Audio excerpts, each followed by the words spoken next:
আমরা বাড়ির থেকে বেরোনোর সময় বললাম যে হৃদয়পুর বোনের বাড়ি যাচ্ছি। এই দেখো বোনের বাড়িতে আমরা এসে গেছি। এই দেখো তার বাইরে সব আমরা দাঁড়িয়ে সব ফটো তুলছি। ওই দেখো চারিপাশে ঘুরিয়ে দেখাচ্ছি। এই দেখো আর ঘরেও সব আছে, ঠান্ডায় সব ঘরের ভিতরে রয়েছে। আমাদের বাড়ির পাশেই বড় ফ্ল্যাট হচ্ছে। এই যে আমরা সেই ছিলাপের উপর দাঁড়িয়ে সব ফটো শুট করছি। এই দেখো বাবুকে দেখ আজকে। হ্যাঁ বাবু আছে তো।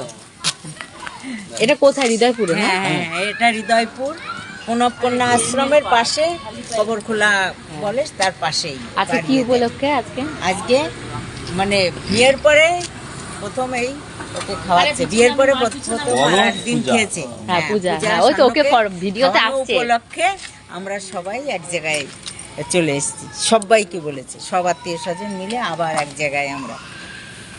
চলো ভেতরে কি হচ্ছে চলো নিয়ে গিয়ে দেখা। আরে আমাদের একটু যেতে দে রে।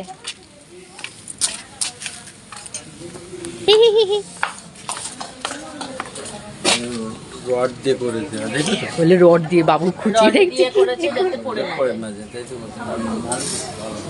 ভেতরে সব খাওয়া দাওয়া খেয়েছে এই দেখো আমাদের ন্যানোটা খাচ্ছে না। এই যে উঠে চলে এসেছে থালা নিয়ে। মা মাম্পি দেখেছিস কেমন করে? মেটে দিয়েছিস না? মেটে খাবে না, মেটে খাবে না, কিচ্ছু খাবে না। বকা দে বকা কিছু দে। খাবে না, উঠে গেছে। ওই যে এই দেখো সব খাওয়া দাওয়া হচ্ছে। ওই যে পাপা খাচ্ছে, ওই যে দাদা খাচ্ছে, সোনা খেতে দিচ্ছে, আর সব বোনেরা খাচ্ছে। খাবো না। কা খাবি কেন? দিদুও খাবে তো, যা দিদুর সাথে বস, দিদুকে ডাক দে। তুই এক কাজ কর না, এই থালা কেন খাবি না কেন? ওই থালায় হ্যাঁ এই পর্যন্তই, তোমাদের আবার পরে দেখা। খাবার এনেছিস তুই?